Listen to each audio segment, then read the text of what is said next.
નમસ્કાર,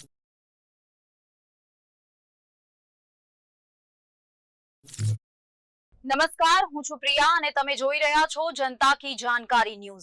નજર કરીએ આજના સમાચાર ઉપર। સુરતની જનતા માટે આગામી દિવસોમાં મુસાફરી વધુ સરળ અને પ્રદૂષણ મુક્ત બનવા જઈ રહી છે। શહેરના BRTS રૂટ પર ઈ-વ્હીકલ આધારિત પરિવહન વધારવાની તૈયારીઓ શરૂ કરી દેવામાં આવી છે। કેન્દ્ર સરકારની PM ઈ-ડ્રાઈવ યોજના અંતર્ગત સુરતને આશરે 600 જેટલી નવી ઇલેક્ટ્રિક બસોની ફાળવણી કરવામાં આવી છે। આ બસોની ડિલિવરી મળ્યા બાદ તેને તબક્કાવાર શહેરના વિવિધ રૂટ પર દોડતી કરવામાં આવશે। સુરત મહાનગરપાલિકા ક્લાઇમેટ ચેન્જ અને પર્યાવરણ જાળવણી માટે પહેલીથી જ સતર્ક રહી છે। આ ઇલેક્ટ્રિક બસોના આગમનથી શહેરમાં પ્રદૂષણનું સ્તર ઘટશે અને ઇંધણનો મોટા પાયે બચાવ થશે।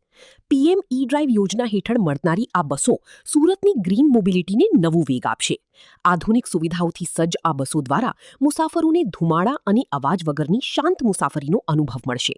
સુરત પાલિકાની આ પહેલથી સુરત દેશના અન્ય શહેરો માટે ઈ પરિવહન ક્ષેત્રે એક ઉત્તમ ઉદાહરણ પૂરું પાડશે।